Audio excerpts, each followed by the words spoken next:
Yes, my friends, welcome back. It is Down with O-Pee-Chee, episode number 4. And I am Tom Franklin, your erstwhile host, presenting to you 1990-1991 O-Pee-Chee box of hockey cards. This is 2015, 25 years in the making. These cards are finally being opened. Now, it's been a little while since I opened up some packs, and I've been a very patient person. I've only opened up one pack. I'm going to reveal it to you right here, and the reason I opened it is because I thought I had a new camera set up going. It didn't work out. That camera had to go back. Now I have a new camera set up here. As you can tell, we're now in landscape mode, so no more tight boxes like this here to watch the cards. So hopefully this camera setup works out pretty well, and I don't know if it'll get the back of the cards perfectly, but I'll go and try to describe the cards for you on the back as much as I can. So again, I already opened a pack. Here's the evidence right here, along with the drywall piece of gum. And here we go. By the way, in case you missed the last episode, no, I did not quit this series because I got our Big Daddy here, and Big Daddy being Mr. Sergei Federov. Flip his card around, you see his info right there.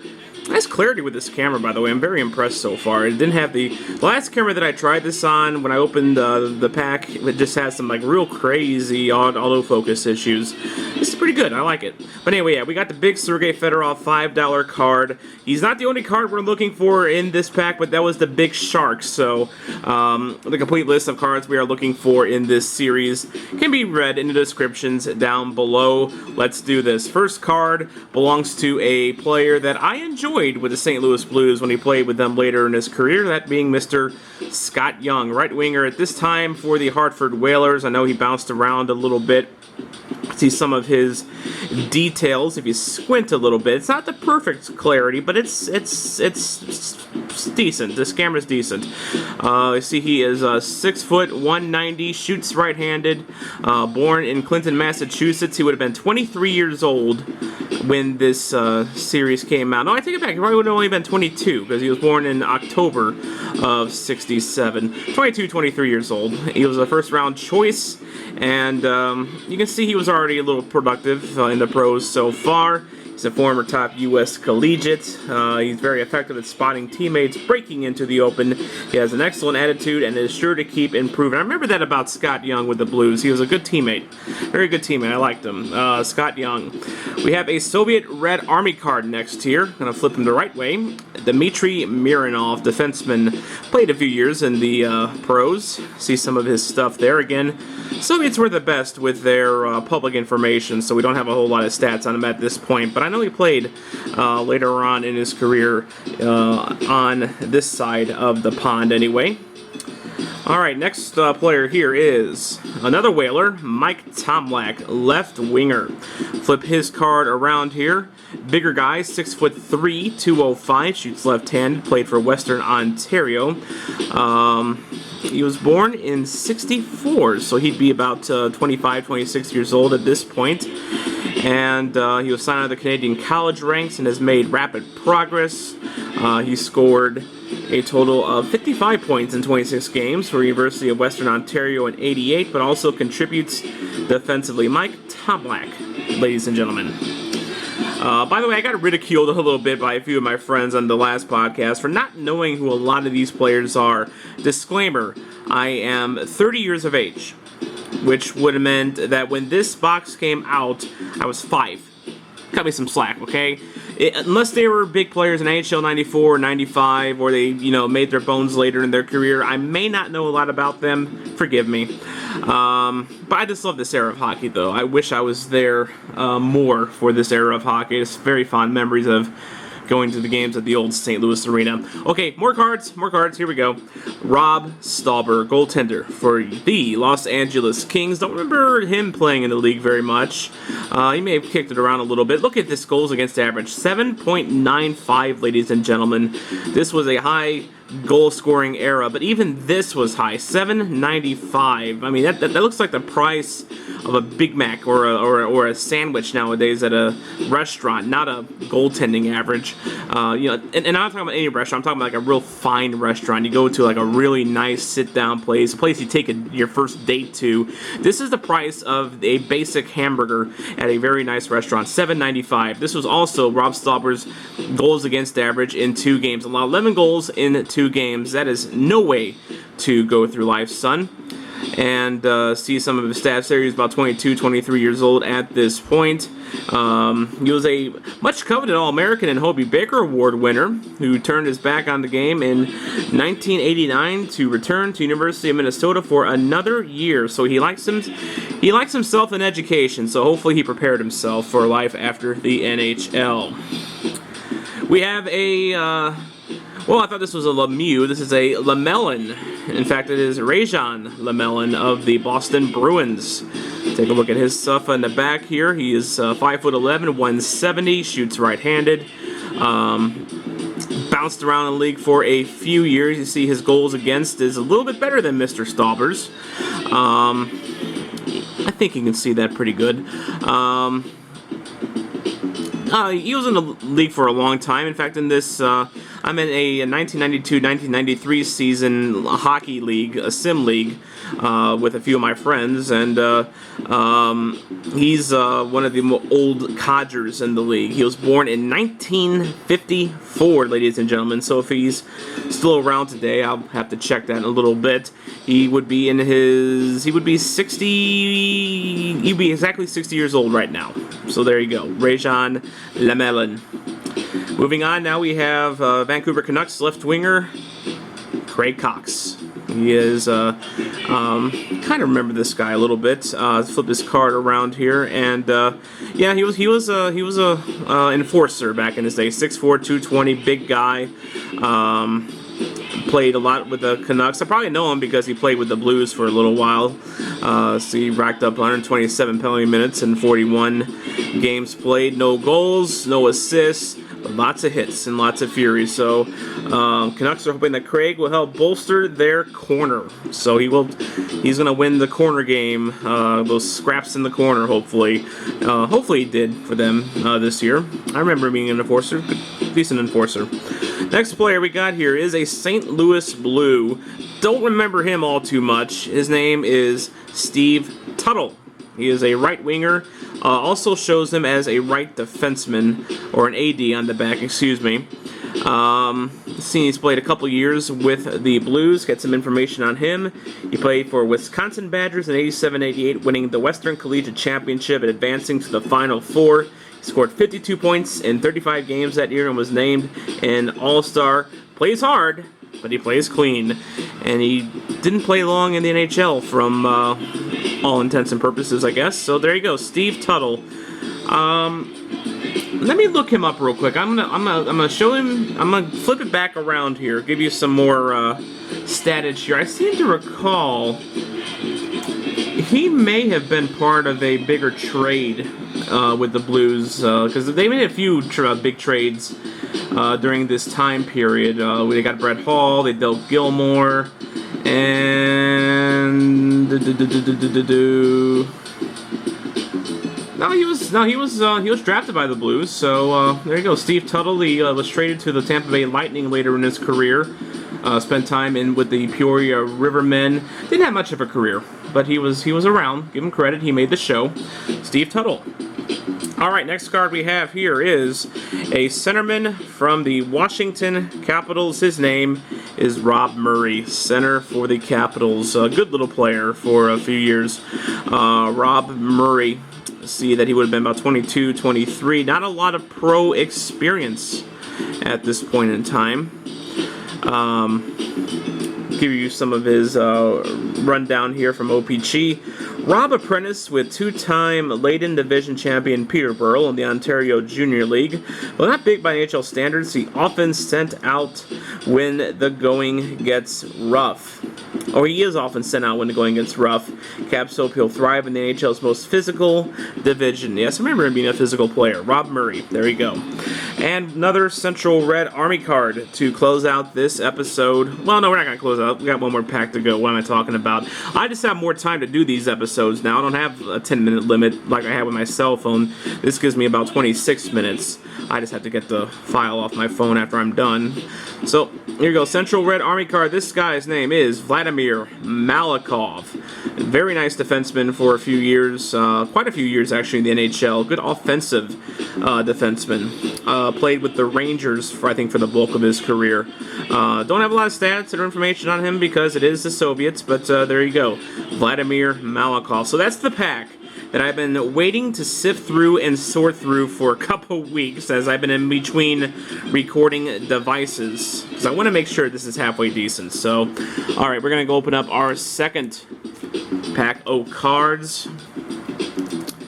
And here we go again. I want to remind you that these cards that are in this pack have not seen the light of day since 1990. Nirvana wasn't even a thing back then. Guns N' Roses were still together. Berlin Wall, I mean, that was just going down. Tear down this wall. I think that just went down. Soviets were still a thing, and of course the Central Red Army is a big part of this pack. So here we go. We're going to open up another pack of cards. Alright.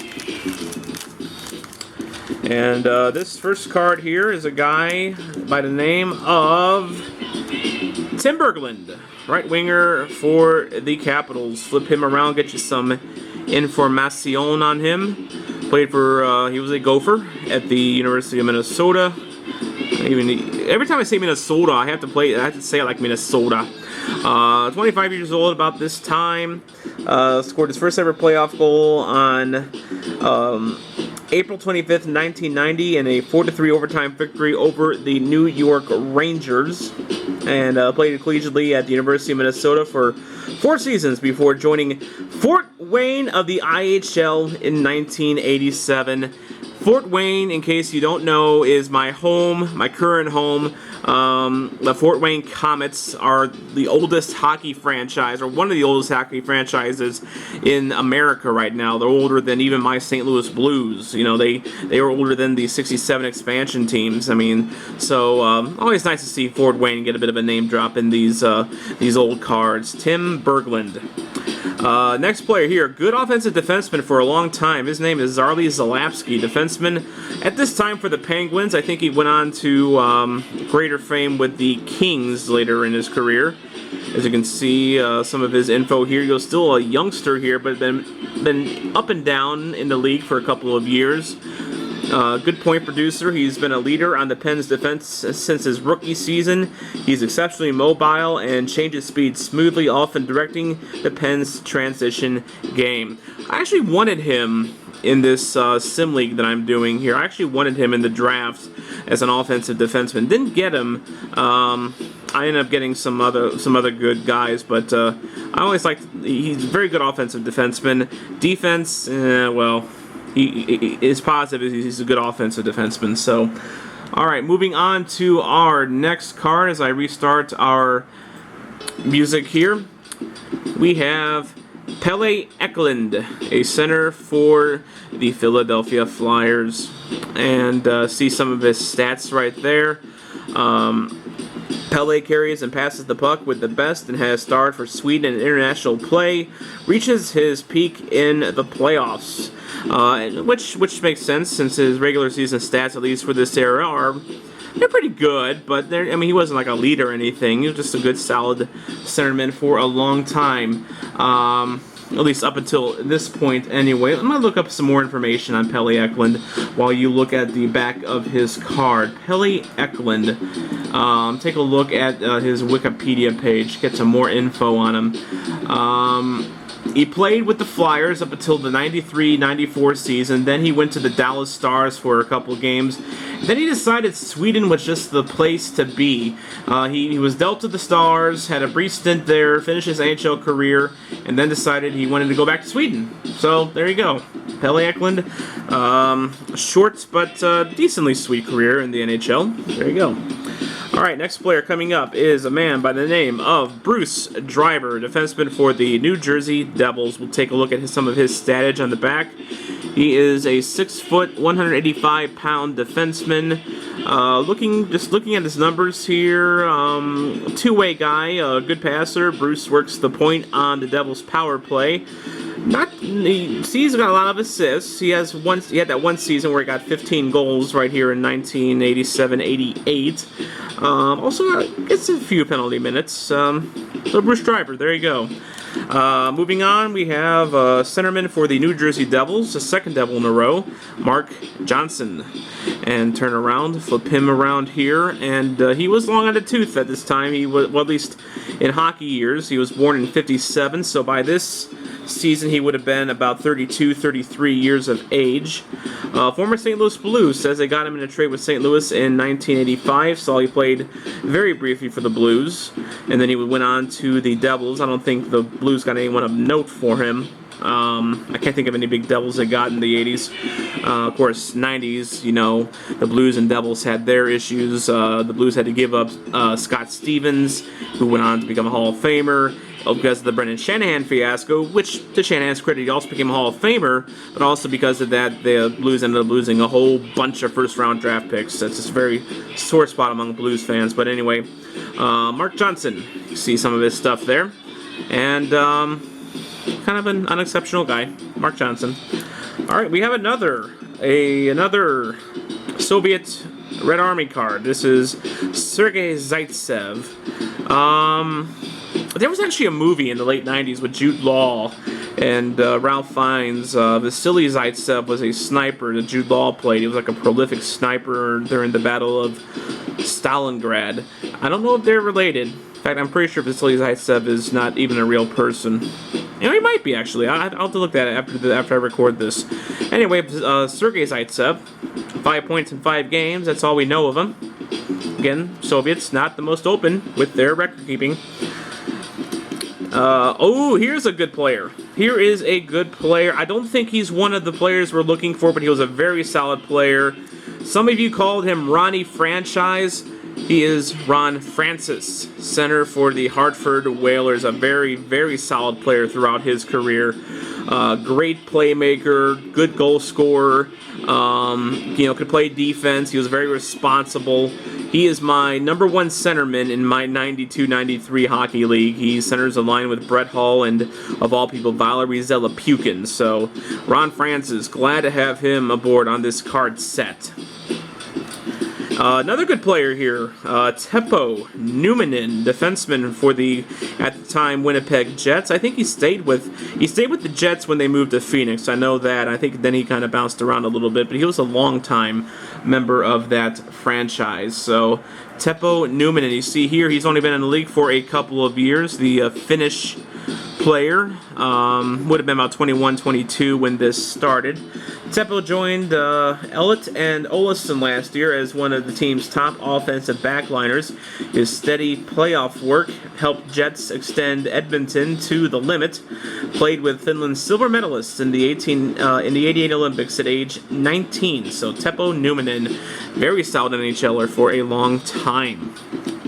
And finally, we have a Central Red Army card here. The only Central Red Army card that is worth anything of note is Fedorov's. We already got that. Flip him around. This is Dmitry Motkov. Dmitry Motkov to close out our episode here. There you go. Again, Soviets don't have a lot of records. And, of course, piece of gum, which has a consistency. I'm going to break it off for you here like drywall. I mean, it's okay. This one's still a little chewy, but I'm not going to eat it, folks. But I am going to tell you to like this video if you do, comment below, subscribe if you're new. We're going to crank these out more regularly now that it looks like this new camera setup here is going to work. So, till next time, I'm Tom Franklin, signing off.